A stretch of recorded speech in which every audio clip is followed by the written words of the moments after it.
కుప్పంలో నారా చంద్రబాబు నాయుడు గారి సతీమణి, ఎన్టీ రామారావు గారి కుమార్తె, లోకేష్ గారి తల్లి కుప్పంలో ఒక స్టేట్మెంట్ ఇచ్చారు.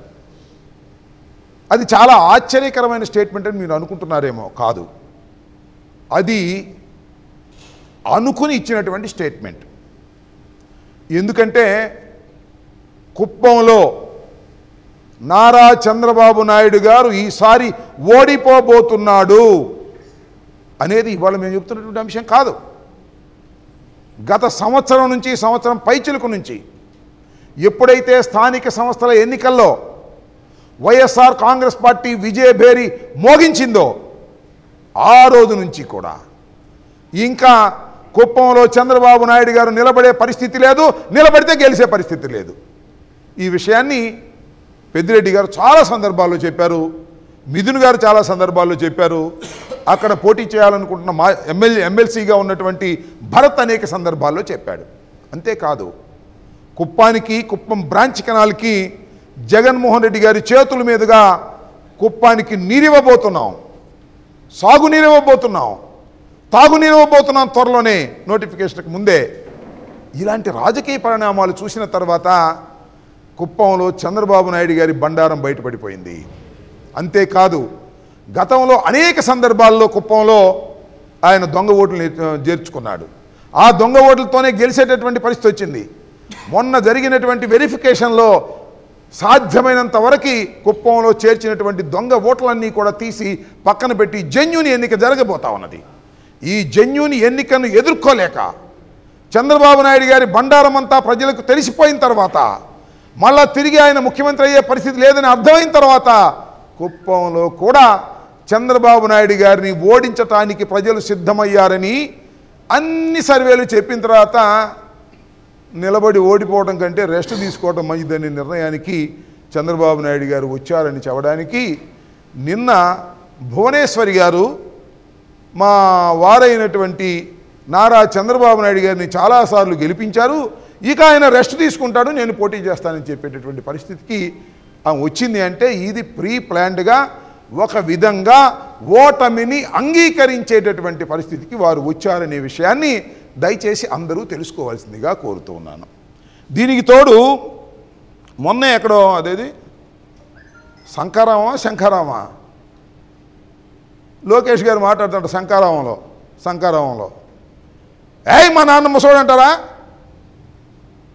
చంద్రబాబు నాయుడు గారిని పట్టుకొని ముసలోడు అంటారా మీరు అని ఫైర్ అయ్యాడు. ఎవరి మీద ఫైర్ అంటే ఫైర్ గల్లే, అదేదో ఆయన ధోరణిలో ఆయన అయ్యాడు జగన్మోహన్ రెడ్డి గారి మీద. అదేమంటే మా నాన్నతో పాటు కొండెక్కుతావా అన్నాడు. ఇవాళ ఏంది అయ్యా బాబు, నాకు అర్థం కాలేదు.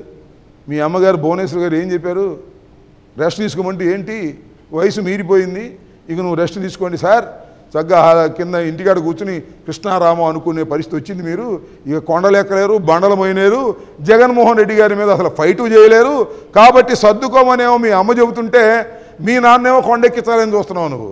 ఇది ఆలోచించమని మనవి చేస్తున్నా. ఏదో లోకేష్ గారు ఇష్టం వచ్చినట్టుగా మాట్లాడేటటువంటి పద్ధతుల్లో మాట్లాడుతున్నాడు. ఇవాళ టోటల్గా అర్థమవుతున్నది ఏమిటంటే, టోటల్గా చంద్రబాబు నాయుడు గారి పార్టీ భూస్థాపితమయ్యేటటువంటి పరిస్థితులు వచ్చాయి. ఈ పరిస్థితిని తెలుసుకున్న తర్వాత యుద్ధం చేయటం కన్నా యుద్ధం చేయకోకుండా పక్కనుంటే మంచిదని నారా చంద్రబాబు నేను పోటీ చేస్తే గెలిచేవాడని చెప్పుకోవడానికి వీలుగా ఇవాళ కుప్పం నుంచి తప్పుకునేటువంటి పరిస్థితికి వచ్చిందనే విషయాన్ని దయచేసి ముఖ్యంగా తెలుగుదేశం పార్టీకి చెందినటువంటి కార్యకర్తలు గుర్తుపెట్టుకోవాలని మనం చేస్తున్నాం. కుప్పంలోనే పోటీ చేయలేనివాడు, కుప్పంలోనే గెలవలేనివాడు ఆంధ్ర రాష్ట్రంలో తెలుగుదేశాన్ని అధికారంలోకి తీసుకొస్తాడు అని మీరు నమ్మితే మీకన్నా పెద్ద అమాయకులు ఎవ్వరూ లేరు అనే విషయాన్ని దయచేసి గమనించమని ఈ సందర్భంగా నేను చెప్తున్నా. ఆయన పార్ట్నర్ మళ్ళా ఎవరు, మన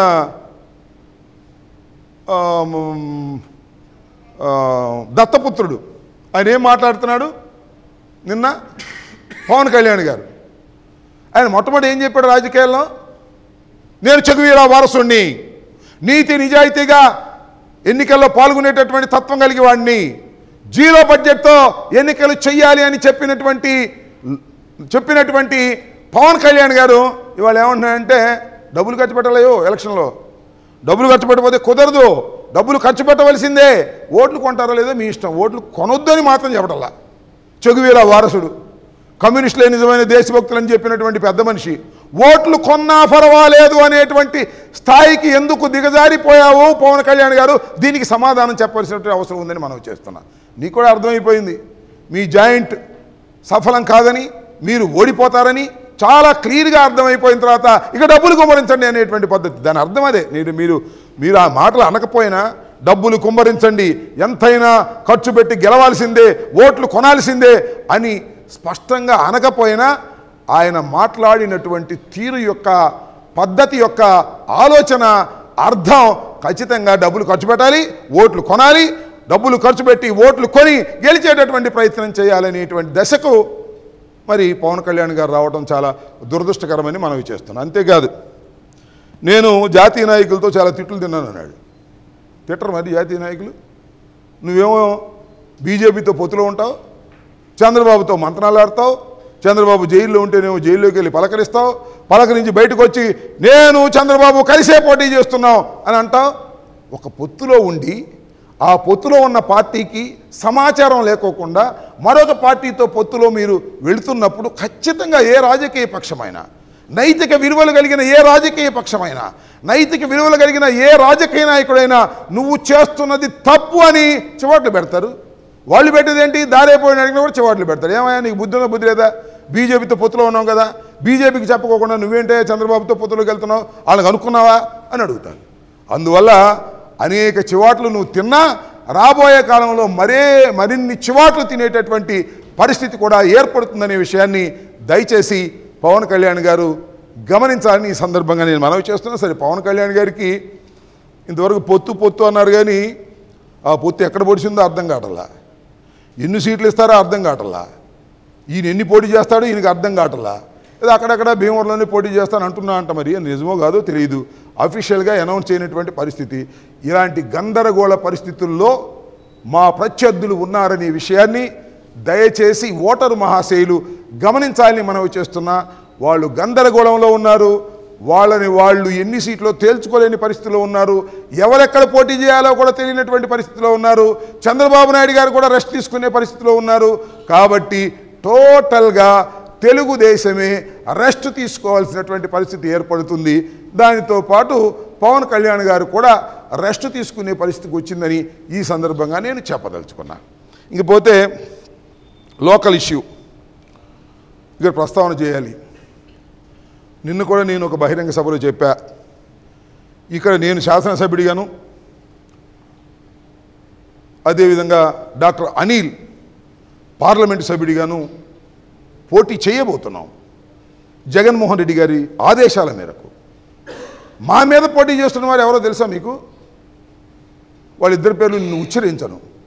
నా మీద ఎమ్మెల్యేగా పోటీ చేస్తున్న వ్యక్తి కాంగ్రెస్ పార్టీలో పుట్టాడు, కాంగ్రెస్ పార్టీలో పెరిగాడు, కాంగ్రెస్ పార్టీలో మంత్రి అయ్యాడు.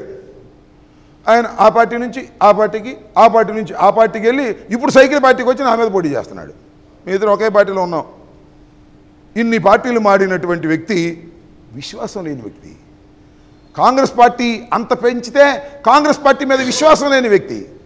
ఒక పార్టీ జాతీయ అధ్యక్షుడిగా చేస్తే ఆ జాతీయ అధ్యక్షుడిగా ఉండి ఆ పార్టీకి ద్రోహం చేసిన వ్యక్తి, ఏ పార్టీకి విశ్వాసం లేని వ్యక్తి విశ్వాసఘాతకుడు అని నేను చెప్తున్నా.